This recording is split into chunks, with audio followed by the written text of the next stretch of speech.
got into cars back from my pop. He was really into cars, building hot rods and stuff like that. So I was always around cars when he'd come past the house, and motorbikes, all those sorts of things. So he was definitely the starting point of where I got the petrol in my blood, and progressed from there. I worked with a fella in the truck when I had a heart condition, and he was into four-wheel driving. So he got me into four-wheel drives, and then I went out and bought this car, and yeah, just escalated from there.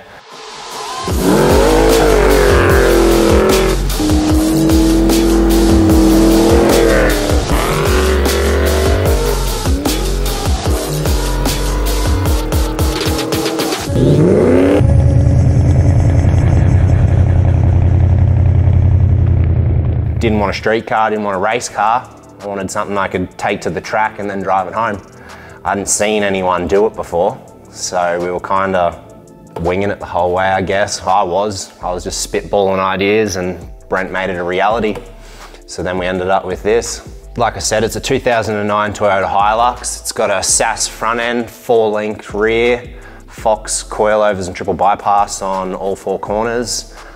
Turbo 400, fully built, 416 cube LS, full fiberglass body on it, full roll cage, internal, all the dash is done, bar work, tray, all the rear guards, quick release and tailgate. So there's a full tray under there, lights, everything. So you can drive it around on the street with a tray or with the fiberglass guards, depending on whether you're rock climbing or whatever. So back in 2009, when I picked it up, late 2009, it was stock as a rock, and went into Brent and said, I want a lift kit in it, I want the best, what can we do? And back then, there was nothing for them. They were brand new on the showroom floor still, so no one knew anything about them. We ended up rigging a 4-inch Fox kit out of, I can't even remember what it was out of, but it worked. We got it to work, but it just wasn't enough. I wanted something that really stood out, and you could see it coming from a mile away, and people were blown away by it. So yeah, we did the 4-inch, and then everyone started doing lifts in them, and everyone was pumping out lift kits and that, and it started becoming pretty mediocre instead of being different, which is not what I was about. So I went back into Brent and said, what can we do? And again, we were stumped, didn't really know what to do, but he had these Tacoma lift kits. He had 2 of them, and yeah, I bought one of them off him, and I ended up taking it back. He tried to put it in, but he wasn't too keen on putting it in. It ended up being about 12 inches high, and it was an absolute monster. Just basically got told you couldn't do something, so we went out and did it and ended up with a 12-inch monster truck. It was epic. It was the coolest thing ever. Felt like a superhero driving around in it, but unfortunately I got done by transport, so that killed that dream, and I hated the car. Just broke my heart there and then on the spot from transport, so I locked it in a shed and didn't touch it for years. But then took it into Brent to get made, make up some 4-link arms, and walked in his shop, and he had a Land Cruiser sitting there, a ute, and he was putting the same suspension that the back of this thing had in it in the Cruiser, and I was just being an idiot, and I was like, what's this gonna cost me to do? And he just laughed, and we both laughed, and then I was like, no, seriously, like, I don't want the kit that's in it, I'll pull it out, I'll sell it. So yeah, next thing you know, brought it back in about a month later once he got the Cruiser off the floor, reversed it in the shop, and that started a 4.5-year build to what it is today.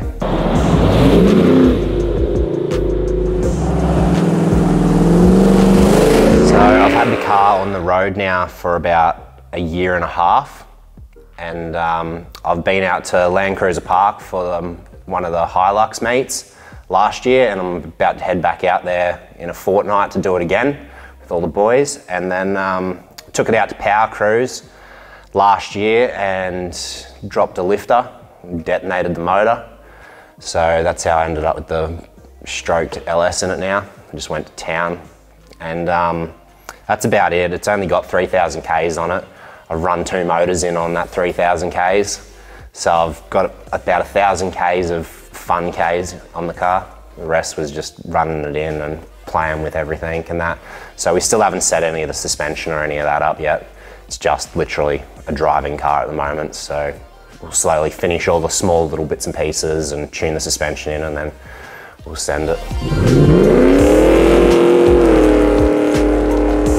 My first car was a 2004 Toyota Hilux single cab petrol, and same deal, mud tyres, lift, but just a cliche four-wheel drive P-plater car. And then from that I bought this and drove it around till I got defected. Then I bought myself a Maloo, 2009 VE Maloo, and that was a ball of fun, but then got over that and sold it. And then right when I went to sell that, my pop passed away. He left me a 59 Pillarless Coupe Impala and a 59 El Camino on bags, a 2004 Chevy Silverado, and a 34 Roadster, supercharged Roadster. Yeah, I can't say I've ever had a bad day in it. Even like when the motor blew up, people think like, oh, you must hate it now. And it's like, there's not a price tag on it anymore. It's just, it's a piece of me. I wouldn't sell it. Don't care what someone offers me. It's just not for sale. That's my pride and joy, that's my baby.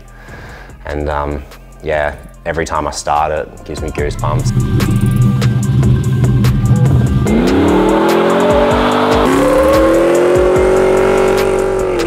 I still get a bit scared when I'm throwing it around in the dirt and stuff, because it is a handful of a car. It's not nice to drive in any regard.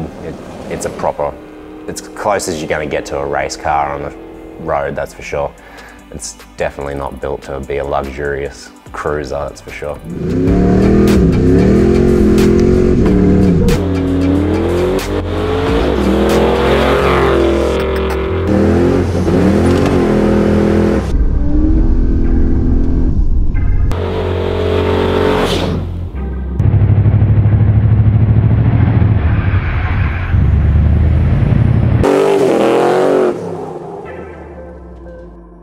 Don't forget to watch part 2 of this rig rundown for a full detailed walk around of this insane Hilux. Link down below. Hello guys, and welcome to Built Not Bought HQ. Make sure to click on the far left to subscribe to the channel. Click down below to see the latest episode if you missed it, and don't forget our merchandise on our website. See you in the next episode.